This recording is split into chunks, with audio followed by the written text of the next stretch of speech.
엘리문 성도 여러분, 안녕하세요. 3월 셋째 주 지저스 스토리 시간에 함께 해주셔서 감사합니다.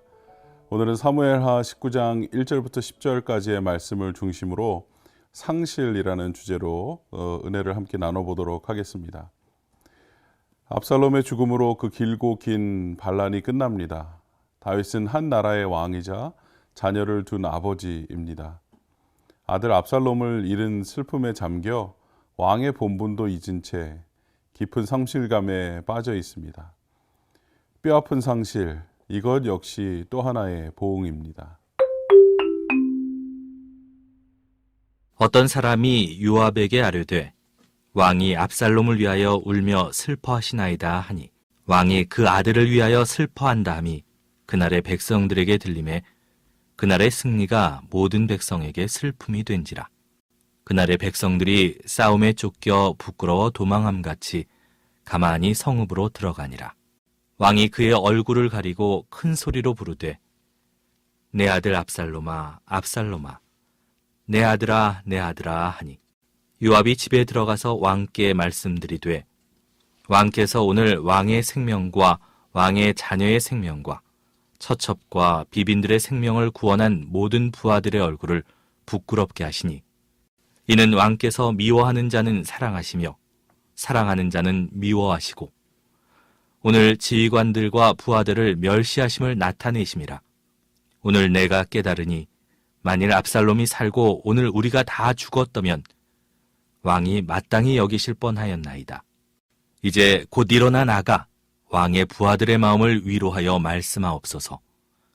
내가 여호와를 두고 맹세하옵나니 왕이 만일 나가지 아니하시면 오늘 밤에 한 사람도 왕과 함께 머물지 아니할지라. 그리하면 그 화가 왕이 젊었을 때부터 지금까지 당하신 모든 화보다 더욱 심하리이다 하니 왕이 일어나 성문에 앉음에 어떤 사람이 모든 백성에게 말하되 왕이 문에 앉아 계신다 하니 모든 백성이 왕 앞으로 나아오니라.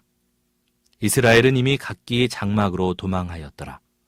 이스라엘 모든 지파 백성들이 변론하여 이르되 왕이 우리를 원수의 손에서 구원하여 내셨고 또 우리를 블레셋 사람들의 손에서 구원하셨으나 이제 압살롬을 피하여 그 땅에서 나가셨고 우리가 기름을 부어 우리를 다스리게 한 압살롬은 싸움에서 죽었거늘 이제 너희가 어찌하여 왕을 도로 모셔올 일에 잠잠하고 있느냐 하니라. 그러면 이제 말씀으로 돌아가서 구체적인 내용을 함께 살펴볼 텐데요. 먼저 반란은 진압되었지만 다윗은 아들 압살롬의 죽음에 오열합니다. 승리를 거둔 요압과 백성의 마음을 무겁게 만든 것은 무엇인지 우리 1절과 2절 말씀을 함께 보시겠습니다. 어떤 사람이 요압에게 아뢰되 왕이 압살롬을 위하여 울며 슬퍼하시나이다 하니 왕이 그 아들을 위하여 슬퍼한다 함이 그날의 백성들에게 들림에 그날의 승리가 모든 백성에게 슬픔이 된지라. 압살롬의 죽음으로 길고 긴 반란은 끝이 납니다. 전쟁은 승리로 끝나고 반란 세력이 진압되었는데도 다윗 왕은 여전히 아들 압살롬의 죽음으로 슬퍼합니다. 승리의 기쁨으로 아들을 잃은 슬픔이 더 컸다는 거죠. 그의 비통함은 두 번이나 표현될 만큼 강력하고 격렬했고 오랫동안 계속되었습니다. 다윗은 그 아들의 죽음이 자신의 범죄에서 기인했다는 자책감으로 더욱 괴로워했을 것입니다. 그런데 왕의 슬픔은 그를 위해 목숨을 걸고 전쟁에 나가 싸운 요압과 백성을 당혹스럽게 만들었습니다. 그들은 승리를 했음에도 기쁨을 누리지 못하는 상황인 거죠. 승리의 날이 도리어 슬픔의 날이 되고 축제의 날은 통곡의 날이 된 것입니다. 참으로 난감한 상황이 된 거죠. 이 곤혹한 상황을 해결하기 위해 누군가 요압에게 이 소식을 전한 것으로 보여집니다. 자, 그렇다면 이어서 큰 슬픔에 잠긴 다윗 왕의 모습에 백성은 어떻게 반응하는지 3절 말씀을 통해 함께 살펴봅니다.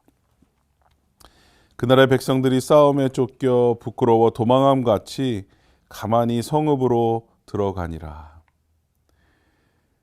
전쟁에 승리한 군사들은 백성의 환호와 환영을 받으며 의기양양하게 입성하기 마련입니다. 하지만 에브라임 전투에서 승리한 다윗의 군사들은 마치 싸움에서 도망하여 수치를 당하여 몰래 들어오는 패잔병처럼 조용히 성으로 귀환해야 했습니다. 성대한 개선 행진은 부끄러운 귀환이 되었습니다. 이것은 당시 이스라엘 백성들이 얼마나 침통한 심정이었는지를 보여주고 있습니다. 압살롬을 잃은 다윗의 슬픔은 전쟁의 승리를 만끽할 기회마저 앗아가 버렸습니다.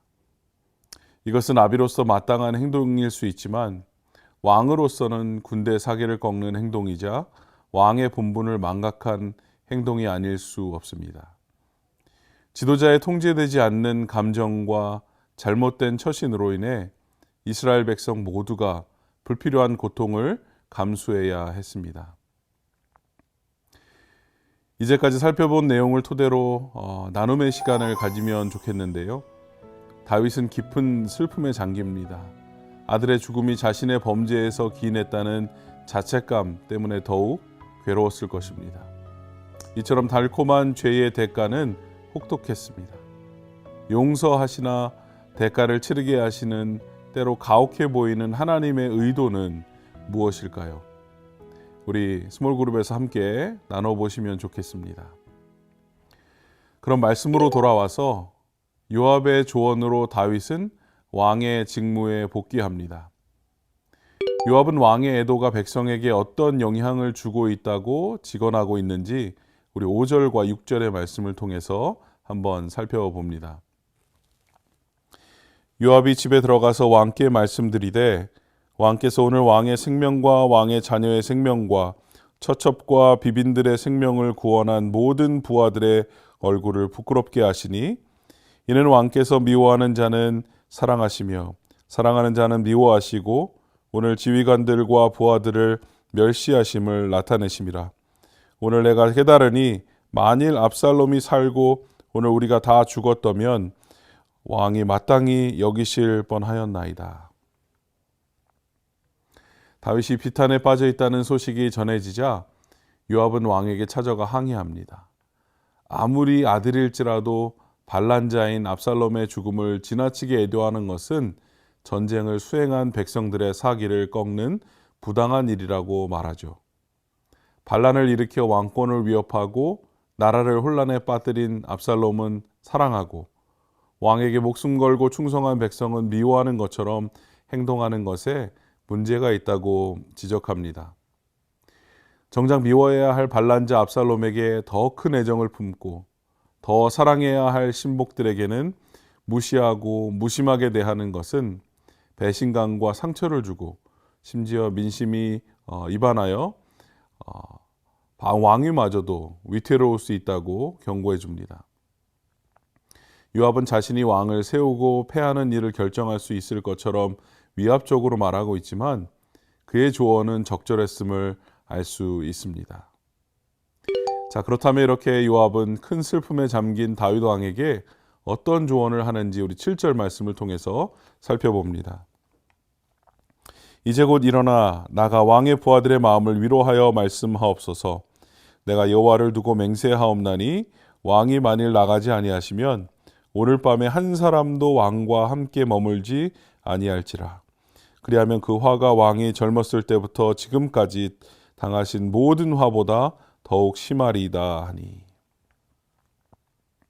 다윗의 부적절한 처사에 대해 거칠게 항의한 요압은 이제 해결책을 제시합니다. 요압은 슬픔의 자리에서 이제 곧 일어나 왕이 해야 할 직무에 전념해야 한다고 아버지로서의 슬픔은 뒤로 하고 왕으로서의 본분을 다해야 한다고 촉구하고 있습니다. 이제 압살롬의 반란으로 혼란해진 전국을 회복하고 왕권을 회복해야 하는 중요한 시기에 사사로운 감정에 사로잡혀 중대한 사명을 소홀히 하는 것은 요압에게 용납할 수 없는 일이었습니다. 지금 왕의 슬픔으로 인해 낙심한 신복들에게 필요한 것은 왕의 격려와 위로였습니다. 다윗은 요압의 조언에 따라 슬픔의 자리를 털고 일어나 성문에 앉았고 백성들도 안도하여 왕 앞에 나옵니다.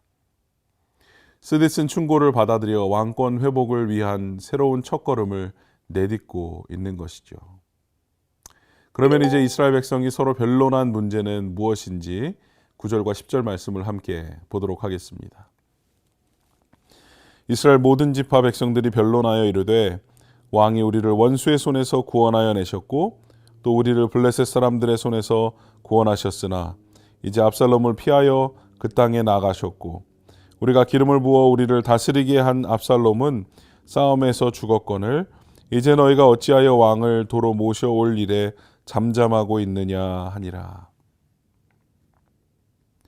다윗 왕이 성문에 앉아 있다는 소식이 전해지자 모든 백성은 왕 앞으로 나옵니다. 그러나 압살롬을 따르던 이스라엘 백성은 자신의 장막으로 도망합니다. 이것은 전쟁에서 패배이자 군대의 붕괴를 의미합니다. 이들은 압살롬의 시체 위에 돌무더기를 쌓아 올릴 때 이미 도피했던 반란의 무리들이었습니다. 과거에 압살롬을 왕으로 삼고 그와 함께 다윗에게 반란을 일으켰던 그들이 이제 압살롬이 죽자 이전에 압살롬을 추종했던 자신의 잘못을 뉘우칩니다. 그리고 과거 다윗의 공적을 기억하여 그를 왕으로 추대하는 문제를 두고 변론을 벌입니다. 하지만 토론만 무성할 뿐 실행은 미온적이었습니다. 논의는 했지만 어떤 결정도 내리지 못했습니다. 의리를 버리고 현실적인 이익에 편승하여 주군을 바꾸던 그들은 결국 세바의 반역에 또 한 번 동참하게 됩니다. 여러분, 이제까지 살펴본 내용을 토대로 나눔의 시간을 좀 가지시면 좋겠는데요. 요압은 본분을 잊은 왕의 감정으로 인해 백성의 배신감이 깊어지고 사기마저 떨어지면 왕위까지 위태로울 수 있다고 충고합니다. 다윗의 감정과 요압의 충언에 대해 자신의 생각을 소그룹에서 나눠보면 좋을 것 같습니다. 또한 절제되지 않은 감정으로 공동체에 부정적인 영향을 주거나 받은 경험이 있다면 함께 나눠보시기 바랍니다. 또 한 가지 나누실 것은요. 압살롬을 따르던 군중은 그가 죽고 다윗이 등장하자 재빠르게 입장을 바꿉니다. 하지만 왕으로 모시자는 변론만 무성할 뿐 실천은 없습니다. 군중의 속성이 보이지 않으십니까?